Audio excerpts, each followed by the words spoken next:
what was going on in our market, we were spending tens of millions of dollars creating redundant, duplicative services. And the problem is that we had a declining population and this race of spending capital. We couldn't afford it anymore. So the markets where we had the highest costs, the markets where our hospitals are actually losing the most money, were the ones that were actually the most competitive, because there was so much duplication of effort and duplication of cost. But you'd have two hospitals that using only 20% of their capacity each.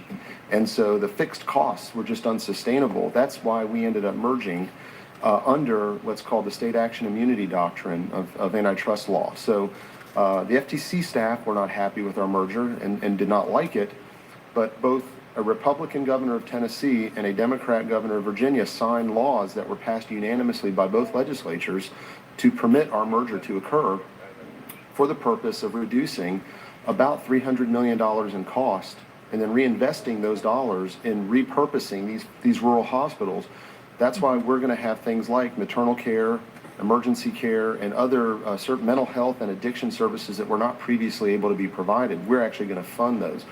As to insurance, I'm not an expert on insurance, but I think the bottom line is, I've always been struck, Mr. Chairman, by the fact that we've taken, for instance, children. We created the SCHIP program. Children are by far the healthiest risk.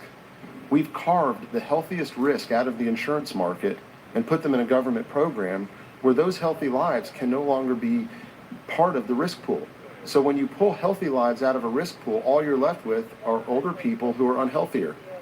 And then the cost of insurance goes up. The idea fundamentally needs to be to create healthier risk pools. The more we carve up healthy populations and put them into various government programs, the more we pull them out of the risk pools. And I'm not suggesting that, like I said, I'm not an expert on this, but I do think that's part of what has led to higher spikes in costs of coverage prior to the Affordable Care Act. I think there were other factors that led to cost increases once the Affordable Care Act went into place. Rather than to get into a debate on that, I need to end here that I need to change the topic slightly here. We agree. Part of this is going back to telemedicine, which is something we have to have in Wyoming in order to reach the rural population.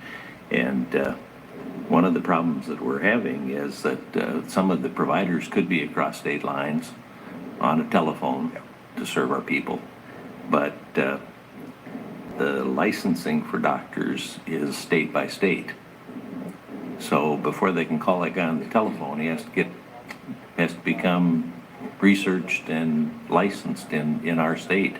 I think that's one impediment we have even for visiting doctors to come. Is that a problem anywhere else? Yes.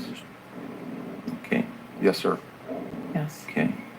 And I want to go back to since Senator Bennett mentioned Medicare Part D and the fact that we haven't pulled the trigger yet on part of that, I put that trigger in there. I was really worried. Wyoming only had 2 people that were providing any any prescription insurance. And I was afraid that when we went to this Part D that we might lose both of those. So I thought there ought to be some alternative to go in there. Now, my mom was one of the people that was eligible for it, and so I asked her if she was going to need any help on figuring out her prescription D or not. And she said that she could use a little bit of help. I don't know if you remember the books that came out were about that thick with really thin pages for these seniors to look through to see if they could qualify. So I tried out every mechanism that there was for making the selection so that I could maybe also try these systems, but find out how they work. And the reason that book is so thick is because we got competition. It was kind of virtual pricing that was done on that. Anybody who put their prescriptions in could see what each of the different companies would provide on that. So my question is, are there some other things that transparency could help solve some of the rural problems? One of the issues that I think has been successfully addressed is the SHIP program with the Senior Health initiative plan. Sometimes we're charged with doing the Medicare supplement guide that is also part of that federal grant. But the navigators that we have in Wyoming, many of them are volunteers, and the money that we get from that grant is used to train those people to help seniors navigate those waters. And I often refer people to those navigators to help them, and they report back to me that they are very, very informative and educational and helpful to them. So the SHIP money, I think, is well spent. I want to be specific. Cost transparency is always a really interesting issue. Mostly my members tend to look at it from access to data. They want to see the data so that they can help build tools and others that give insights into what things actually cost. The difficulty that we face on it is, and having met with health systems, sometimes health transparency is something that begins on day one that you think you'll solve in a 5-minute meeting and end up being a 5-month seminar in exactly where that cost is that you thought was in the emergency room but ends up over there. So I want to be respectful of the people who work in hospital systems and health systems that understand that cost transparency is difficult.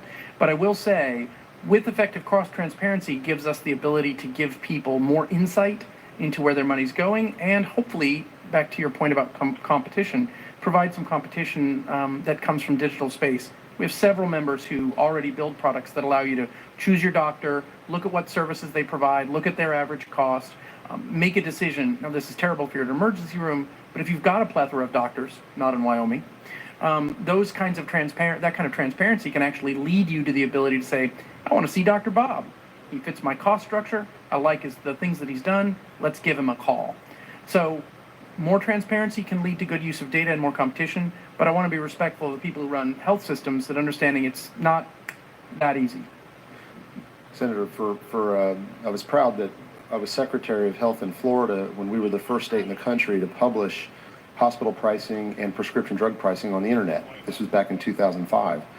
And it was interesting to see how quickly prices, and particularly for prescription drugs, got affected by that when pharmacies right across the street from each other found out what the other was charging, and the pricing came down pretty quick.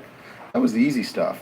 The hard thing, we actually try to give patients an estimate of what it's going to cost. The problem is oftentimes you don't know all the different comorbidities that a patient has when they go into the hospital. And I hate to sit here and say, gee, it's really hard. It is really hard. It's something we've got to continue to work towards. I think as more and more health systems modernize their data systems, and I know we may have a disagreement on some of that, but the good news about all these data systems that are now being deployed is now the data is becoming more unified. And I think with that data, we can use predictive modeling and predictive analytics to determine with more precision what those costs are going to be. And let me just tell you, there's nothing more frustrating to a CEO of a health system than to not be able to tell somebody this is what it's going to cost you. Now, the problem we have, as I mentioned, even when we do now, even with the insured population, the biggest part of their cost they can't even pay for anyway. Whether it was $100 or $10,000, they just can't come up with the money. And unfortunately, we're having to eat that. Well, I want to thank all of you. Did you want to make a closing comment? Well, I guess what I would say too, though, is well, you had asked about the drug costs, and the real problem I have is as a clinician is not knowing what the drugs cost because they change. I prescribed mebendazole, which is a drug for intestinal parasites, to a patient, thinking, okay, no big deal, $10. And it turns out Medicaid refused to pay it. I couldn't figure out why. So I sent in a prior authorization, then looked it up. It's because it went to $455 per pill from $7. So that's part of our problem too, is these drug costs are inflating, in just ridiculous amounts. And we don't really always know what they are. So I think the transparency is not so easy for those reasons. That's an area in the whole committee that we've had some Right. hearings on too, on how we get some drug transparency Right. pricing transparency, and finding out some of the complexities of that. Right. There isn't anything in the healthcare field that's easy, I don't think. Who knew? So I want to thank all of you for participating. The hearing record will remain open for 10 days, so you can submit additional information if you want to. I also allow members to submit questions. They need to turn those in by tomorrow night, I guess. It's a little too late for tonight, by 5 o'clock.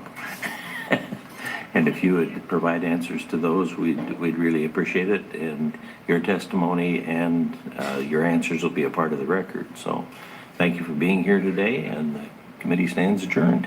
Thank you, Chairman Enzi.